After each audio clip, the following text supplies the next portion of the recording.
learned the hard way. Trish, you're first. Okay.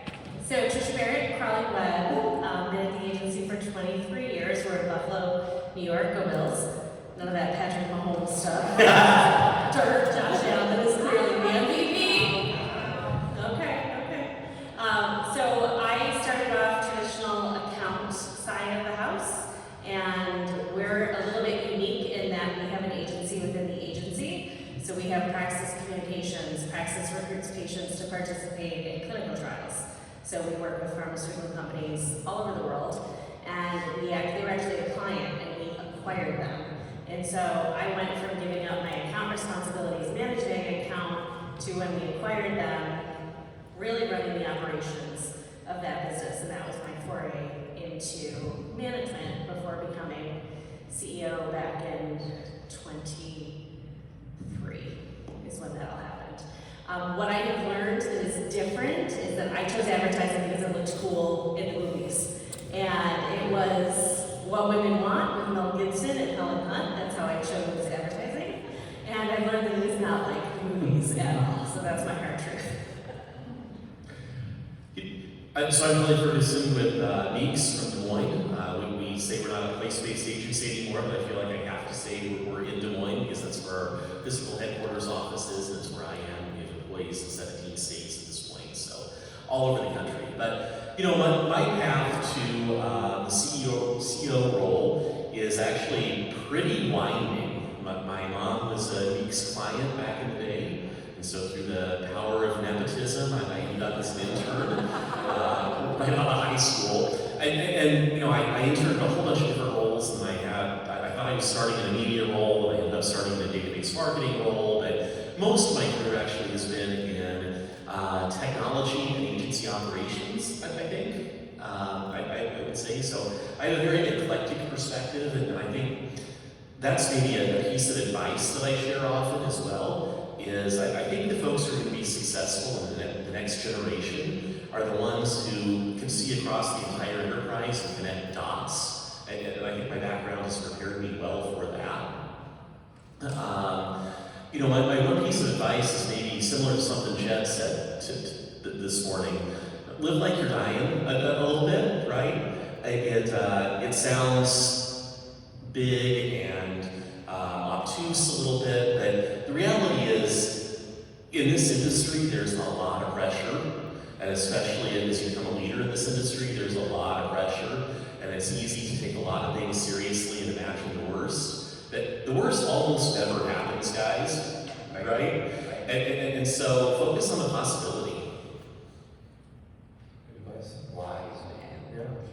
Well, my name's Blake Lofgren. I'm a CPR in Indianapolis. I'm the imposter of the group. I'm a mere vice president of my agency and partner. But happy to share my path. I was lucky enough to spend time on the client side as well as in several different agencies. And part of my pathway was coming out of my first agency where I kind of outgrown the staff layer. It was a small consulting PR agency.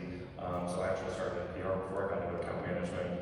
I really recognized the need for really kind of critical sales skills, and I knew that to kind of cut my teeth on that, I needed to jump into a sales role. So I actually went and sold custom homes in our community for several years, dealing with high-profile clients, complex project management, year-long builds, lots of decisions, very highly emotional business.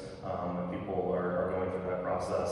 So I did that for a couple of years, and then had the opportunity to take over as director of marketing of that business. Kind of one step back towards the dream of being back in advertising. Learned a lot there, and then was lucky enough to join and now in leadership and on a pathway with CPR. So kind of an interesting path, but just try to stay focused on intentional growth and kind of what the next ladder rung is and what that will require. And I'm lucky enough to have some of those puzzle pieces fall in the right direction. Nice, Blake. I'm Allie Mahaffey. I'm with Signal Theory, and I have, I started my first agency job. They offered me a part-time job, and that was a sales promotion. And then they called back before I started, and they said, how about another part-time job in media? And I said, great, I'll take it. And then they called back again before I started, and they said, how about another part-time job in research? I was was like, 1, 2, 3, okay. And they said, well, here's how it's gonna work. Sales promotion from 8 to 12, take a lunch break. Media from 1 to 5, and then we have a call center. We want you to be a supervisor in the call center from 5 to 9, 5:30 to 9:30 something. I said, I'll take it. So I did that and realized none of those were for me, and I got into the account management function. But it did give me a really cool experience of all different things. So grew up in the account management function, went client side for a little bit, came back to agency, and I've been in signal theory ever since. A truth of the agency world, I was thinking about this, and I think a hard truth is that sometimes the worst clients teach you the best lessons. That is a good one. And I was not a good listener and forgot my truth, so I'll add that now. I think my biggest truth is just remembering that this is a people business, right? You can have the best creative, the best strategy, planning, but if you can't find ways to connect with your clients in a meaningful way to help understand and set the stage for those, you're just never going to be successful in this business. And focusing on the relationship to build that foundation of trust is so mission critical for every person in every agency, not just the client-facing people. That's good. That's wise. So thank you. That's a good start. There's not one path to leadership, that's for sure. Let's talk a little bit about how you've evolved as a leader over your career. And Allie, I'll start with you. Tell me a time when being good at the craft of advertising wasn't the same as being a good leader. You have one of those stories? Yeah, it's probably, I feel like it's at the juncture that you all have probably gone through, some of you are going through, of you're getting everything done and your client is loving everything that the team's doing and that you're doing, and your client can really, really rely on you. And I think the shift goes from when the client relies on you to when the team relies on you. And I felt like that was a really hard shift, because I felt really good when the client was like, oh my God, you're killing it. You're so good. We're so glad you're on our business, to now you're in the background and you don't get all that credit, but your team does. So the shift from going from, I love that, I love feeling good about what I'm doing, to I love feeling good about what my team is doing, and that's where I'm getting the most, the most satisfaction from the job. So I feel like it was a really hard switch for me, but I love that part now. That's all I do, so I love it. Kelly, how about you? You have one of those? I don't know if I have a specific anecdote around that, but it occurs to me that I'm in a really interesting and I think lucky position, that when I took over as CEO, about a majority interest in the agency, January 1st of last year, I got to build an entire leadership team from scratch, right? We historically were a very flat organization, didn't have vice presidents, didn't have any sort of middle management at all, but I realized that in order to scale, we had to have that leadership structure, and so I knew we were going to need to elevate some people. So the question became, who do we elevate?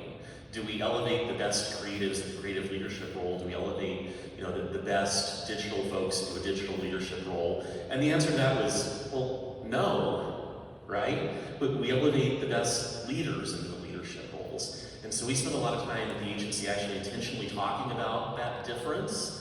And then talking too about the fact that you can create as much value as in a role where you're a really strong individual contributor as you can in a leadership role, right? And a leadership role is not for everyone. It is kind of the lesson we had to learn along the way. A really great creative might create more value for the agency and might be happier as a really great creative than as a vice president of creative who doesn't actually get to create much anymore, right? Right. Congrats for being good at this. Now stop doing this. Yeah, exactly. Yeah. So it leads me, Tricia, I'll go to you. What is something that maybe you thought you had to do, and with a little time, under your belt, you realized that was not the right thing as a leader? Yeah, so I think for me, I was pretty intentional. I'm a high achiever, and so I had my sights set. I remember sitting down in our CEO's office and saying, all right, I want to be behind that desk. What's it going to take for me to get there? And it was so much of me achieving, and this is a little bit what Allie was saying, that I felt like clients had to love me, team had to love me, and then I think for me there was a big switch in that I was starting to manage people, and it was, oh, well, if you want to get ahead, just do it the way I did it because it works. And quickly had to learn that people are very different, and there's different ways to get to where you want to be. And instead of me trying to mold somebody into that, celebrate the way that they do it that's different, where they might be able to get there. And I think the flip that switched for me was it's no longer about me, and it's all about the team and how the team performs. And so that's where I embraced this whole concept of servant leadership, which I'm just there to serve our team, and the team shines, and they make me look really good, and they are smarter than me, and they are far more talented, and as long as you can try and champion that, let them shine. But it was so hard being the person who wanted to have that spotlight and who kept achieving to all of a sudden say, all right, take a step back, it's not about you anymore. So true. So let's pivot a little bit about being bold and things like mistakes. Blake, I'll go to you. Talk about the hard decisions. I don't know, about firing a client, firing an employee, not giving that raise. Like, how do you lead through those really challenging times when it's, the stuff we all dread? Yeah, I think in any of those circumstances, really I lean on over-communication, right? If you have to fire a client, they shouldn't be learning that they weren't in your good graces when you're firing them, right? That communication should have been documented. Same thing with an employee situation. If they're shocked that they're being let go in that meeting for other reasons than, reformat or, reshaping an organization, maybe you've let them and yourself and your team down because you've not done a good enough job kind of making sure that you've given them the right opportunities, you've kind of set them up for success. So I just really kind of boil it back down to over communication in all things, to make sure that we're doing right by our organization and for our own growth, those kinds of things. Anybody else who's got it? Well, we just fired a client like 10 days ago, and You did it. So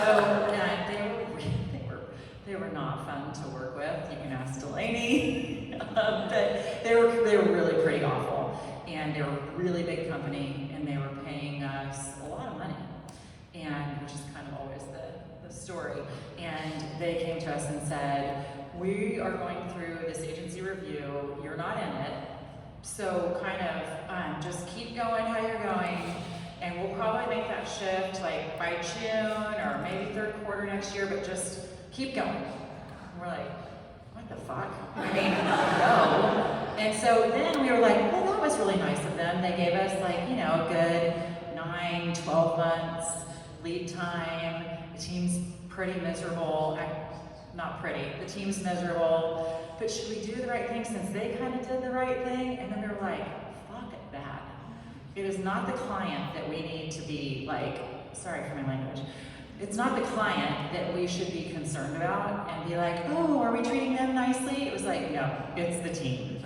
And so I think at that moment in that meeting, we were all like debating, I don't even know why, what's the right thing to do? What's the right thing? Then all of a sudden we're like, what's the right thing for us? What's the right thing for our people? And so it's like learning that lesson over and over. And we've had so many instances like that, but it's like always, always, always about your teams and your people. I just don't think you'll go wrong.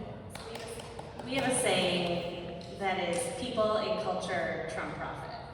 And we had a similar situation. It was pre-COVID on our pharma side of the business. And Janssen, who is Johnson & Johnson's clinical research arm, and they were a really big client for us. And Karen would look at their gross income and be very excited about the kind of client that they were for us. And they were awful to our people, absolutely awful, and put them through the ringer. And we had to make the tough decision of, is this worth it or not? Because we're about to lose all of these really good people to work on this piece of business that is super profitable, but they're awful. And we ended up firing them, and it was a big risk to fire them. But here we are now, let's call it 5-6 years later. They've shown up again, wanting to come back. They have all different people. We're in the process of doing an RFI for them. It's not that we're the company's fault. It was we have really rotten people that were treating our people super poorly. And you know what? You sometimes have to make those tough decisions. And thankfully, we were able to make up the business elsewhere. But it'd be great to have them back in the fold again. Yeah. It's funny, they're hard, right? We face these more frequently probably than we all like to admit. And I tend to talk to my teams about it, like if you were in a relationship with a person that behaved this way. Like, you would not put up with that from your, if you were dating someone or whatever, right? So, how do we get there? But the reality is, the bottom one is not how big this client was, but that's hard to say goodbye to. So when it turns around and you get a second chance. How about similarly with an employee without naming names? You know, when you have to, maybe it's a success story instead of a failure, but when you sort of had to really use, maybe use the word moral compass, I don't know, but like, this is not working, this is not right. How do you right the ship?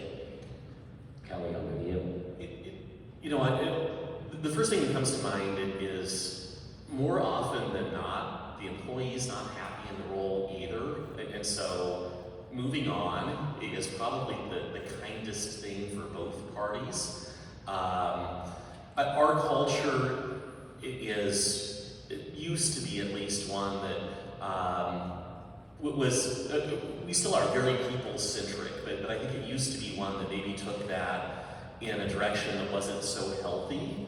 You know, we were meek's nice, we were afraid to say the hard thing, we were afraid to give the kind feedback, you know, the thing you don't want to hear that you need to hear, all those sorts of things.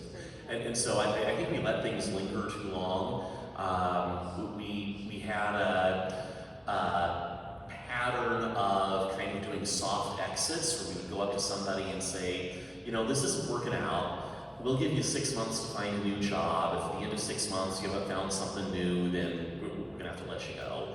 And that worked out well 1 out of every 10 times we did it, right? I mean, you can imagine all the ways that's gone wrong. And in the past 18 months or so, we've made the brave decision to look at folks and say, you know, even though this person, I'll call her Scott, even though Scott was really well respected by her clients, she wasn't a great fit culturally in the agency, and we, lots of debate about, you know, how are we going to cut ties here without ruining the client relationship, and yada yada yada. And we had a plan, we had a day, we had a communication plan, we were going to do it, and the account service lead on the account that Scott worked on called me, the CEO, bright and early that morning and said, you know, I'm having second thoughts, we can't do this, this is going to destroy the client relationship. I hate working with this person, with Scott as much as anyone else, but let's just suffer through it. And I kind of lost my shit a little bit, right? I'm like, but no, we're going to do this, right? And so, short version of the story, we did it. We had a new person in the role within 2 weeks, probably. Client loves the new person. We're all better off for it. I wish we had done it 18 months sooner. I mean, if I had a nickel for every time I said I wish. Yeah. You know, and you're like, and then we kind of joke maybe a month or whatever later, like, we haven't even mentioned this person's name once since they walked out the door. And look at us all, everybody's happier, it's not sucking the life out of us and our team, so that's good. So give me another example, Flake, I'll go to you, of when you kind of burned the playbook, so to speak, and thought you guys had a good way to, here's how we've been doing it, this is the right way, and you thought, this is not the right way anymore. Maybe it's an evolution. I mean, managing different generations, management has changed a lot in my career, how we manage. Have you had one of those kind of moments? Yeah, there's been a handful of those. Maybe one that comes to mind was actually not at CPR, but at a previous agency where there was a turnover happening in kind of generational leadership at the client. And there was always the way that they had always done things. And we place this kind of media, and this is the way we report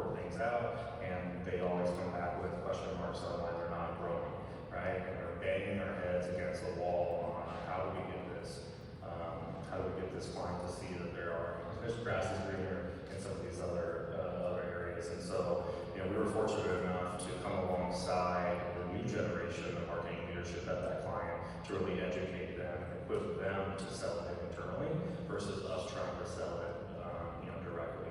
And so it's kind of a unique way of kind of approaching it rather than we're right, you're wrong, clearly the data shows that, but you're not listening. And we kind of have to kind of come alongside and act as an educational resource to the up and coming and kind of bide our time a little bit. And then that create new relationships and kind of new pathways to be able to partner in a much deeper and deeper way because we kind of attack the problem in a different way. So Yeah, that's cool. Anybody else have one of those? So I guess a couple of things come to mind, and I'm gonna use the last question and sort of merge it with this one. When I took over as CEO, we had a beloved CEO, big even booster, supporter, super nice guy, liked to hide behind the numbers, and wasn't necessarily always in tune with what was going on with the people involved in the agency. And I inherited bags of shit, just like you left to right. And it was primarily around some people. And he, because he was my manager as well, I know how he managed, which is just to tell you how great you are and try and tell you everything's gonna be okay and you're doing the right thing, and didn't really want to manage. And so we had to look at that and think, okay, we're either gonna have some people who are gonna make it and some people who aren't, because all of a sudden we have to build in some management into some of these personalities that are all on our senior leadership team, by the way. So normally you have personalities who might be down here, like we're talking up here. And we went through a full 9-month leadership sort of development where we talked about our values, like we're talking about today. We talked about how we were going to work together, and it was very clear the people who were in it for the agency and the people who were really in it for themselves. And there was a big difference there. And so even though it was, I knew I want people to be confident in my ability to lead, I also knew I had to make some really tough decisions. And we were facing some business challenges as well. So, had to sort of start my CEO journey with layoffs. And, first round was strategic, second round wasn't. And it was just a result of business being down. I'm looking at 2 of our resilient employees who are in the room, and, it's been really challenging, but we have we just made another really difficult strategic decision in the agency that's going to set us up for success in the future. But these are traditional playbooks that we are burning. Journey you talked about, was that between you and just the management team? Like, how transparent was that? to Yeah, the it was rest of the really between us agency? and the management team at that point. And part of the problem was that when I inherited some of these bags, it was, I all of a sudden also had 16 direct reports and knew that I needed to try and create some organizational structure change as well, which I'm still working on. We're still not fully there yet, but the goal is to get there. And I think it's been interesting because we've been sort of top heavy in senior leadership, and then we brought in a lot of new people. And I'm really excited looking out at this room and, specifically to some of our folks that are here, like this is the next generation. And so how do we continue to grow these leaders up? I think this is such an important conference for that. Yeah, I agree. So you brought up an interesting point, the kind of shadow you stepped into and had to reinvent and make your own, right? I'm sure that's not easy. I didn't have that, so anybody else, what is that like when you're, and maybe for the emerging leaders too, you're in a new role and whoever used to be there, and your way might be different. And different isn't bad, it's just different. Some of the challenges and wins that you faced. I think anybody who knows that there are several people in the room who know Doug Chesky, right? The former owner and CEO of Leaks, and who also know me. And I think you would say that we're just about opposite people, right? His leadership style was very effective. I mean, he maintained a really successful, sustainable agency. I'm grateful for what I took over. I did not have the bags of shit, right? But yeah, totally, and ton of respect for Jim Pettit as well.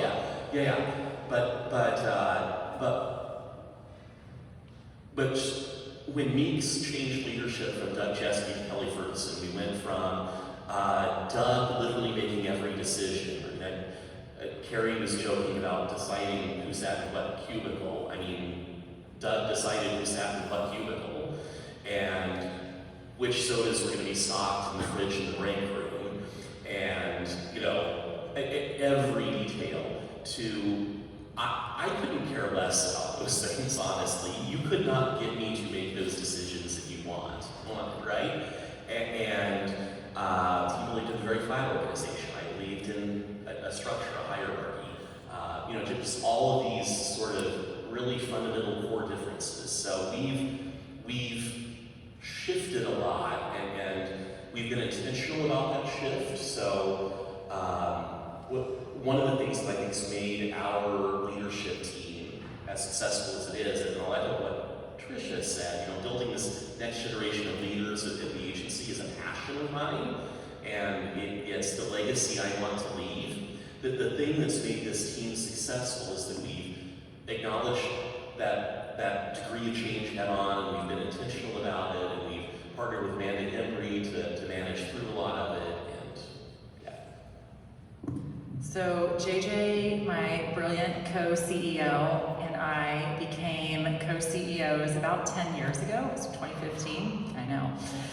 And then about 3 or 4 years into it, probably about 3 years, we were thinking, there's a lot of stuff that we're changing. And not because what had been done was bad, it just we wanted to modernize things, and we wanted to change the strategic approach, and we wanted to think about things differently from a behavioral science standpoint, and we were changing all these things, and then we changed our name. So for the last 6 years, we've been Signal Theory. And that was a real, we are different. We're doing things differently. We are approaching things differently. We're going after different clients. We're hiring different people. And I expect that that's all going to happen again. Not a name change, or, if you all want to. Okay, but I feel like what we're doing now for however long we have left as co-CEOs is getting the next team ready so that you all can make the decisions you're gonna make. And the more that we build up that confidence of the next leaders, I know we're gonna be in great shape. So it's we're really proud of what we've done, but now it's okay, we're not so smart, so let's leave it to the next group.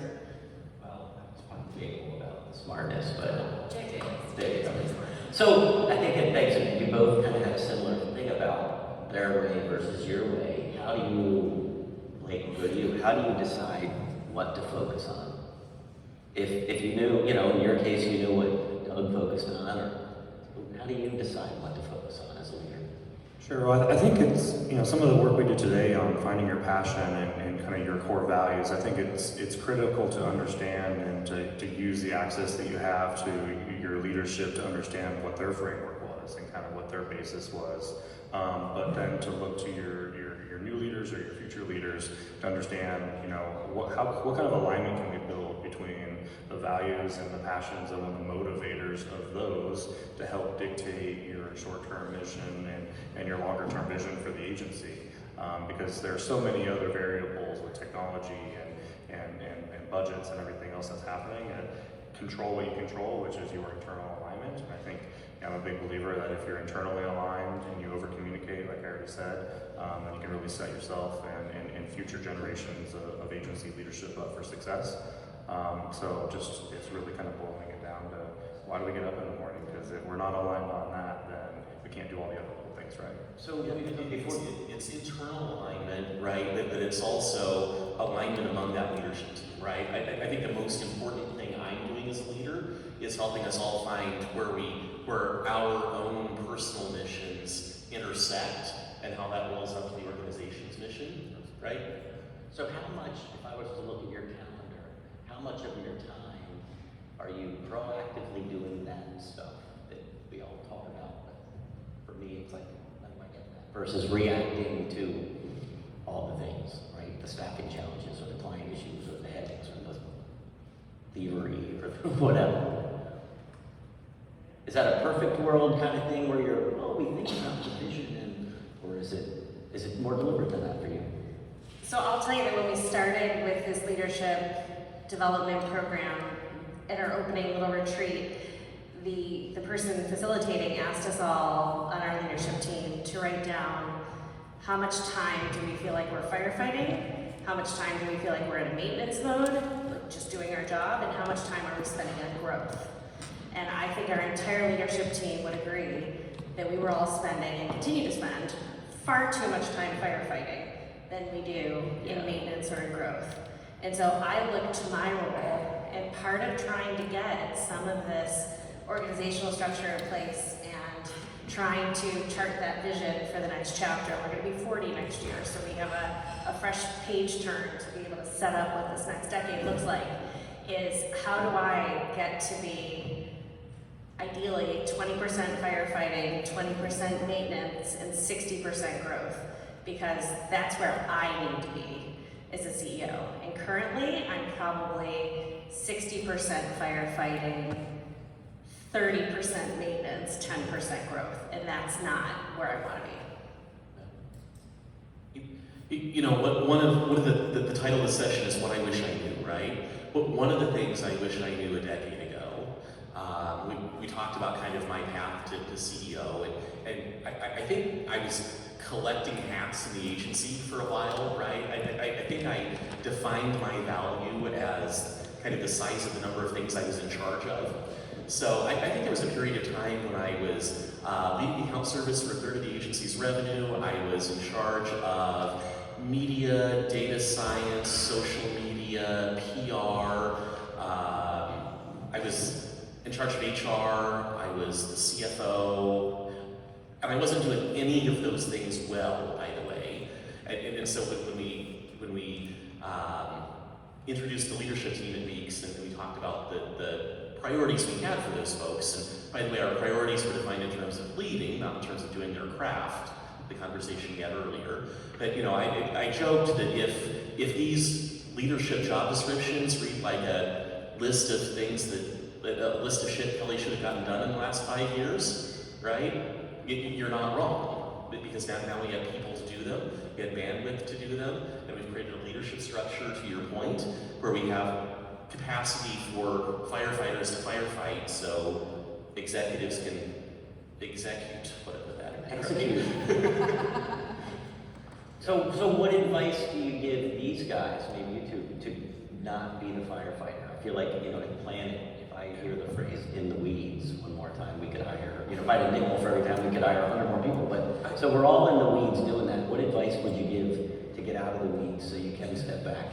So I'm not sure I would give that advice, to be honest, to an emerging leader, right? And at some point, it's that first level leader who should be fighting fires to a large extent, and we need to get out of their way. And maybe the advice is, you know, proactively fight the fire. We heard it this morning, right? Come to me with a solution, not a problem. So That's good. Yeah. At CVR, we kind of talk about it as A, B, and C work, and at any given day, week, month, quarter, hopefully you've been able to, based on your level within the agency, you know, spend the right amount of time doing each of those buckets. A work is the work that our clients are happy to pay double for, and the value-driven, the things that they can't do, right? The B work in the middle is firefighting and getting it done, and those kinds of things. And then the C work's all the administrative time, entering time, and being organized, and you know, just some of those kinds of things. And I think as emerging leaders, understanding the expectation of you in different levels as you grow, and where you can drive the most value, and that shift between A and B work, mostly, hopefully, kind of changes over time. And so, as you know, agency leaders, hopefully more of you know, primarily A work. But I think asking those questions of your leaders to better understand where should you be in that spectrum, and how can you drive value for your agency, how can you grow your personal equity within the business. I think those kinds of things are great questions to ask of any of your leadership. I was just looking, it goes right along with what you're saying, Blake, but I was listening to a podcast today, so I was looking for my note. So I was walking in the morning, and I thought this was really interesting, and I'm putting it to use, and I think you all can put it to use, hopefully so. So when someone comes to you with a problem, your question is one of these A's. Which A do you want? Are you trying to make me aware? Are you trying to get my advice? Or are you asking me to get actively involved? So am I aware? Am I advising? Or am I actively involved? And I think that's really cool, because then I think it makes that person think, okay, what am I really asking for here? Am I just looking for advice, or do I really want you to get in it with me? So anyway, I thought that was helpful. It's funny, my wife and I have this joke about, do you want me to solve that or do you want me to empathize, right? And usually the answer is, you look great in those jeans. That's kind of what I say. But it's the same idea, right? That's a great way to empower them to ask for what you need, and not, we all are solvers, and it's like, and fast, no, here's what you do. Right, just the pause. Maybe they don't want us to solve it, they just want us to be aware. That's really good. It occurs to me too, hearing this, that every organization is different, every leader is different, right? And the way we create value, right? The way Tricia creates value and the way I create value are probably different, right? And I think this is true at all levels of leadership. I can use myself as an example. My imposter syndrome flares when I start comparing myself to other Amen CEOs. I don't know how many times I've gotten off an Amen exec committee call with Misty and Allie and thinking, oh my God, Allie's going to 4 new business pitches this week, and Misty's organizing a high-value strategic workshop with a client, and I'm really just thinking about the agency, right? And what am I doing wrong, right? Then when I think about it, and I talk to my coach about it, right? My therapist about it, my work therapist about it, right? And it's like, no, you create value in a different way than Allie does. You create value in a different way than Misty does, right? Yeah, well, I think that's a lesson too for the emerging leaders. The whole imposter syndrome is real. If anybody says it isn't, they're lying. And if you're feeling it, feel it, because it's real, and everybody's got it. And I think comparison is the thief of joy. Somebody said to me a long time ago, and it's so true. And why you're good at what you do is different than why I'm good at what or why I'm bad. You can't compare. But you raised the point, imposter syndrome. So how do you temper that? Do you feel it? Do you? Okay, who's read Let Them by Mel Robbins? Okay, read it, listen to it. What's it called? Let Them.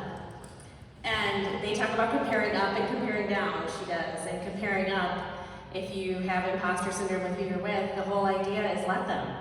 Let them be wonderful at what they're doing. Let them shine. Let them have this, because for you to sit there and let it stew within you is not worth it. It's just going to continue to drive you down. It's going to get you in your head. It's going to make you think twice, and it's going to ruin your day, and it's going to ruin the people around you, and it's just not worth it. So let them have that joy. The difference is then you turn it around inside yourself, and it's okay, let me do what about it? So what can I do about it for myself, that I can find what makes me special and what makes me unique, and why thinking about the agency is really good for you, but going out and doing your business pitches is really good for Allie. So it's the let them and the let me approach. And it's so easy and it applies to so much, but So simple. let them. The concept is so simple but so powerful. That's a really good one. I don't think there's an unlimited amount of success. So if someone else is having success and you're like, oh, I wanted that success, there's a lot of success out there. Just like I think Beverly was saying, there's a lot of stars in the sky. So just because someone else is having success doesn't mean that there's none left for you. Just go get some. That's good. So talk a little bit about how leadership is changing, right? We've got this next generation, and when did you, what do you look for in the next set of leaders? What are some of the traits? I mean, we all know theoretically what makes a good leader, but really, I find myself often, it's not the ones people think that I see are like the really good ones. And maybe that's because I was like a shitty student and I was not on paper going to be any good. But what do you look for? What are those secrets that maybe aren't just the obvious? Well, so emotional intelligence, the ability to create psychological safety, somebody who's consistent with our values, because one of the things that hasn't changed in our agency in the last 40 years is who we are. We've re-articulated our values, but they're the same fundamental things, and you can tell who fits with that. As much as anything, though, I'm never looking at a leader in isolation. I'm looking at the next piece of the whole, right? The next part of the leadership team, or a client team, or wherever we're plugging it in. And so, who's going to bring something, a new perspective to the table? Who's going to challenge the group in a way that it needs to be challenged? Who's going to ameliorate something that's not working in the group today? So let me poke at that. So how many people are in your office? I know you're not in an office, but how many people are on your team total? We're about 100 people total. Right. So you're not interacting with all those people day in No, and day out. I- So I how do you find those if you're not? Yeah, so I'm only really looking for them at the senior level, personally, right? And I want my leaders to be using that same lens. I mean, it's kind of to the theme we've been hitting on. It's about developing that next set of leadership competency. And one of the things that's really important to me is how my vice presidents are building their teams, right? And how my directors are building their teams. And we've, as an agency, spent a lot of time talking about that. So there's a saying, well, it's just kind of a truth maybe. You can't be a leader if no one's following. Because what are you leading? So if you look around the agency and you see who people are following, there's a reason why. And it's usually they've got the guts, they've got the passion, they've got the smarts. But really, if you just look for the people who people want to follow, I think that's a pretty clear indication. You got all the little takeaway nuggets. You're good. She's good. She's good. So we've been entering in this next chapter as we turn the page, the growth mindset, fixed mindset world. And I think especially we haven't talked a lot about AI today, a little bit here and there, but I think critical thinking is a huge component that seems to be missing in some times from the workplace today. I know, Kelly, you mentioned emotional intelligence, which I think is also huge. But you really need to say who's willing to step up and challenge the way that we've done things. Who wants to try new ways of approaching things? If you're somebody who's stuck in, but this is how we've always done it, then chances are the times are going to pass you by. At least in our agency, they're going to pass you by. So I think that's sort of what we look for. And again, I go back to this, same coach that we had worked with. And he kept telling me, who do you want to go into battle with? Who do you want to take in with you that's going to be by your side and that is going to help you fight that good fight? And, or who's going to go run for the hills or run from the cops because they're scared of Joe Scott. So what do you think, what is this next generation, or can you put your finger on anything they've taught you? Like the workplace is really different than it was even 10 years ago, let alone 20 years ago. What do you think this next generation is teaching up? Yeah, a lot to learn. I would certainly say that the next generation is certainly curious, and I have a certain love for that. Never have I been asked more, even in the last couple of months, the question why. And we just had an agency retreat, and that was one of the big points that we made is to be better, to hold each other accountable, to make our clients better, to challenge the status quo, to say why can't AI do that, and any of those things. And that genuine, curiosity in your heart and your passion, and stemming back to the previous question and identifying the next generation of leaders, looking for people who are naturally being followed, and I'm really looking for the people who are curious, the people who are asking that second, that third, that fourth level question. As I go back to my sales role selling homes, one of the trainings I went through was you didn't do your job if you didn't ask 5 whys to their answer. I'm not ready to buy yet. Tell me more about that why, right? And then the next one, and the next one, because typically there's some truth there, and I think that links to a passion in the next generation of leadership that we're going to need to challenge all of ourselves to be better and to drive more value for our clients. Otherwise, we're going to become obsolete. would say work-life balance, right? The me of even 5 years ago wouldn't have imagined the idea that I could take a week of PTO and fully disconnect, right?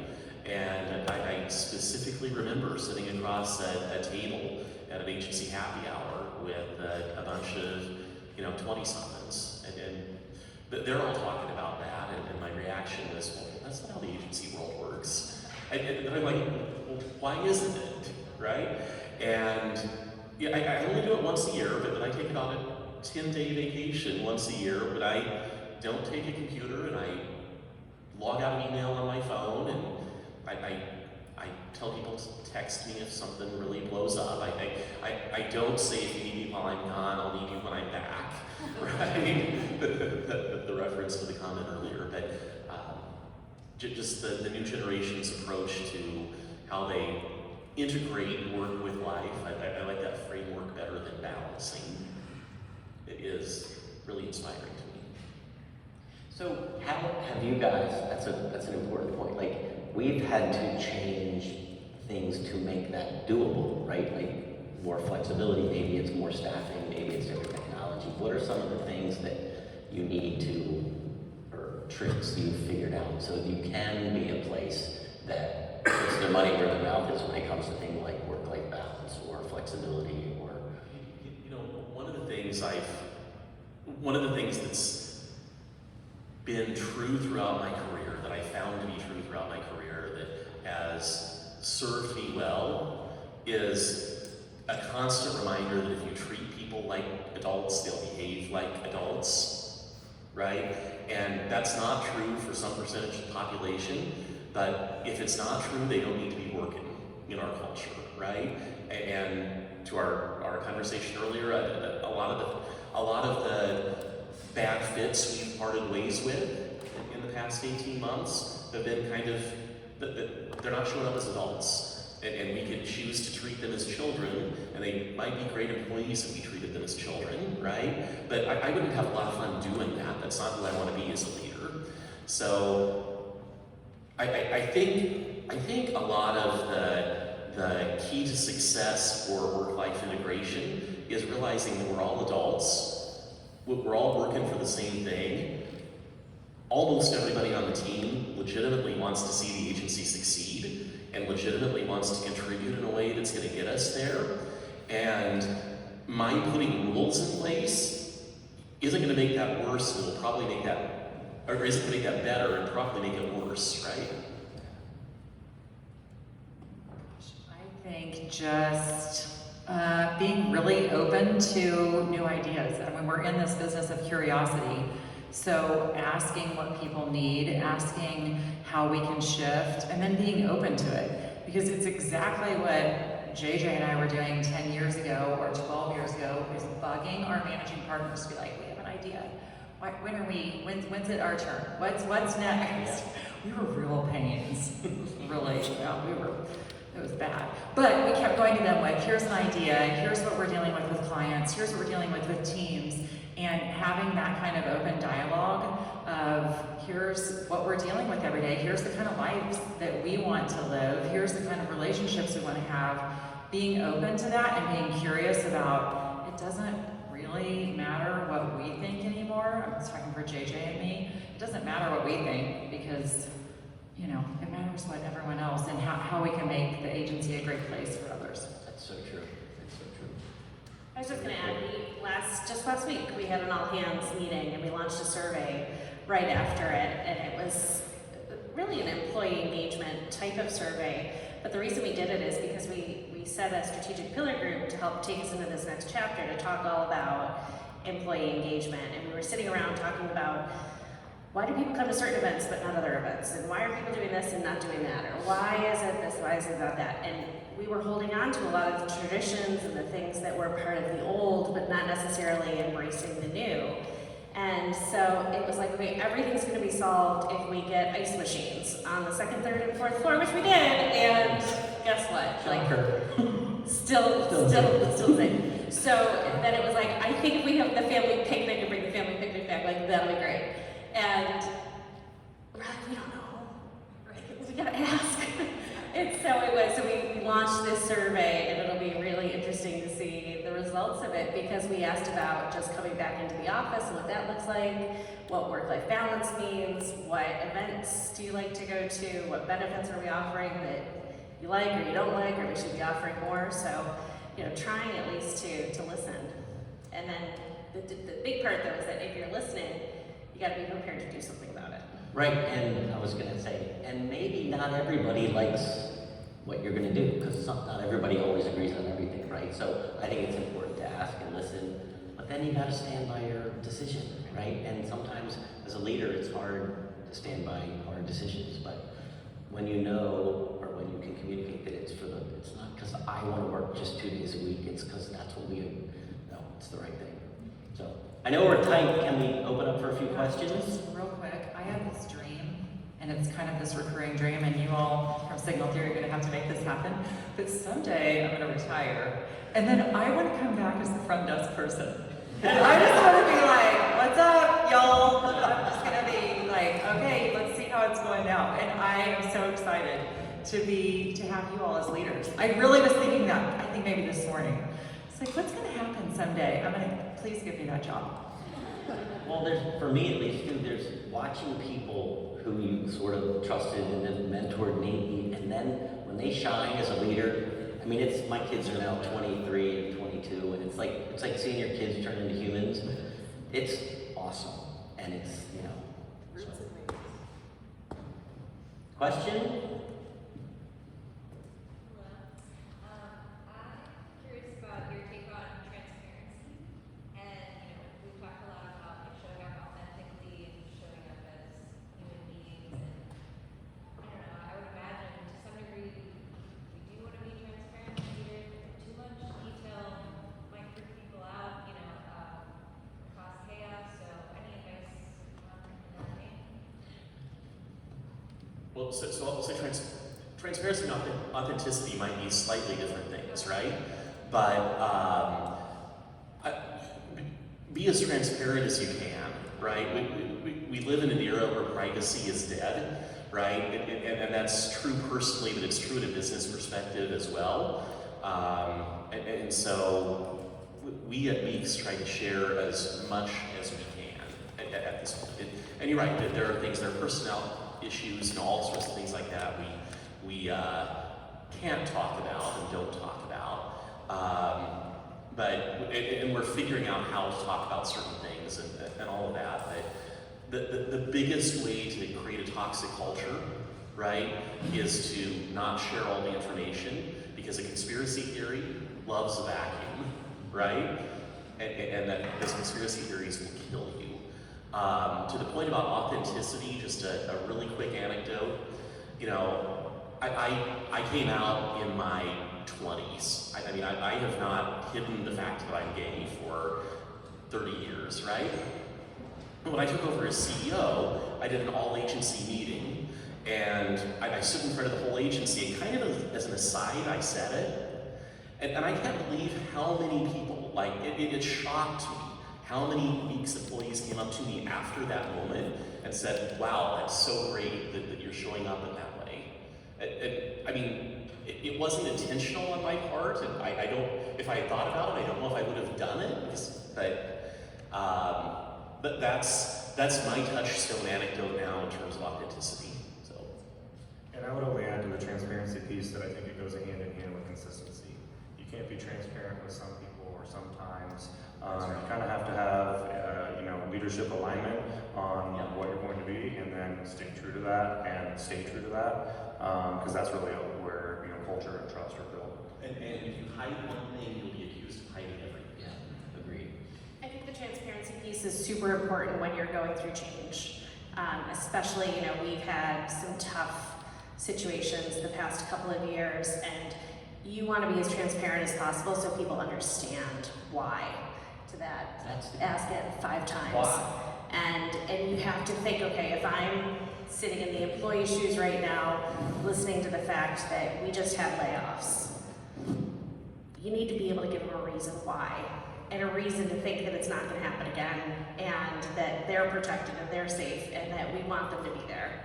And so I know, when we did that, I was proud of the way that we handled it, but also made sure that we met with each employee individually, or at least offered that up, or met with the team, or did something else. So I think you can be transparent to a point in your written communication, in your presentation, but then, you know, we were sort of saying, okay, is there anybody we really feel like we need to get in front of, that we need to talk to, that might need a little more attention, and really be struggling with this for whatever reason, and let's try and at least give them a feeling of, and a sense of security. Yeah, real quick, I will add, when I was a new parent and my kids were little, somebody taught me, like, it might have been like a birds and the bees conversation or something, and somebody said, just answer the question they're asking. And I'm a big on transparency. I mean, we show numbers, we talk about a lot of things, and I kind of use the golden rule idea of like, what would I want? I want to be treated the way I'm going to treat them. But answer the question they're asking. Maybe transparency is very short and sweet, and they don't need the whole long why. But so about being deliberate about it, I think, is important. Yes, and there's often more complexity to the story than the person asking the question realizes. Totally. And so, you know, that question where entry-level team member wants a quick answer to why we did X, I can't give a satisfactory answer without explaining, you know, how we got there sometimes. Anybody else? I'm curious, how do you ensure to proactively not put all of your eggs in one basket with your good employees? Like, sometimes I think about how the great employees who take on a lot more responsibilities, well-deserved responsibilities, hold a lot of the keys, and you know, if they leave, things can fall apart. How do you proactively diversify the responsibilities and knowledge? I want to hear that answer too.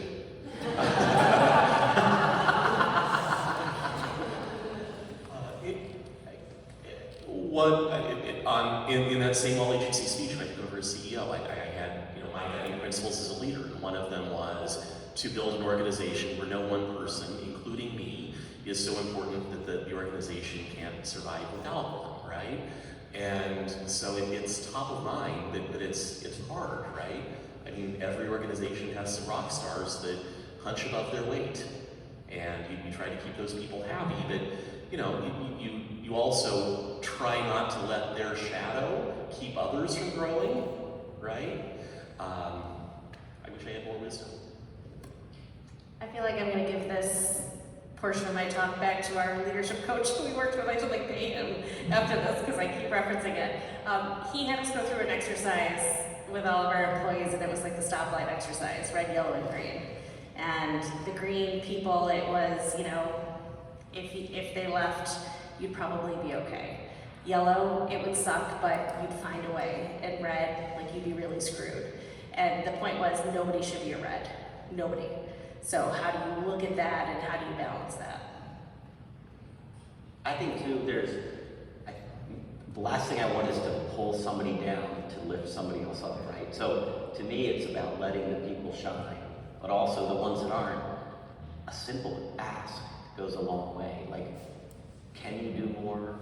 Do you think you could, you know, where could you improve? Like, let them answer how they elevate. And I think challenging everyone to lift up rather than leveling, to me, is, I mean, easier said than done, don't get me wrong, but. And I think there's something to be said too for the fact that I don't think it's my decision whether you're doing too much. Plus, let them leave when they need to leave. I know, I didn't need to not answer that question. Why did they leave? You know, it's not my decision whether you're doing too much. So I've had several conversations recently with folks who are in that situation. You know, let me know when it gets to be too much, or what can we reassign, what can we reallocate, and I think 100% of the time the answer has been no, I'm good, right? Yeah. I kind of look at it, Christy, who is one of those people who just takes on everything herself, right? And I don't know how many times she and I have had conversations in the last year about, so what are you going to stop doing, right? And I've never had an answer to that question, so. Well, I hate that we're out of time, but we're out of time. And leadership's about knowing when to stop, right? When to shut up. Thank you guys. Really great insight. And you guys, you mean it. It's been said a couple of times, you're the next generation of leaders, and you're already doing a lot of this yourself. So I hope we gave you a few nuggets to take away and implement tomorrow when you get back to the office and replace us. We're ready for the next gen to come in and kill it. So thanks, everybody. Thank you.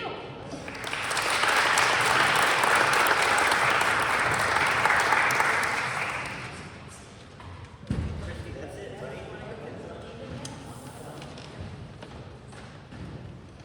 So that's the end of day 2. Am I out still? There we go.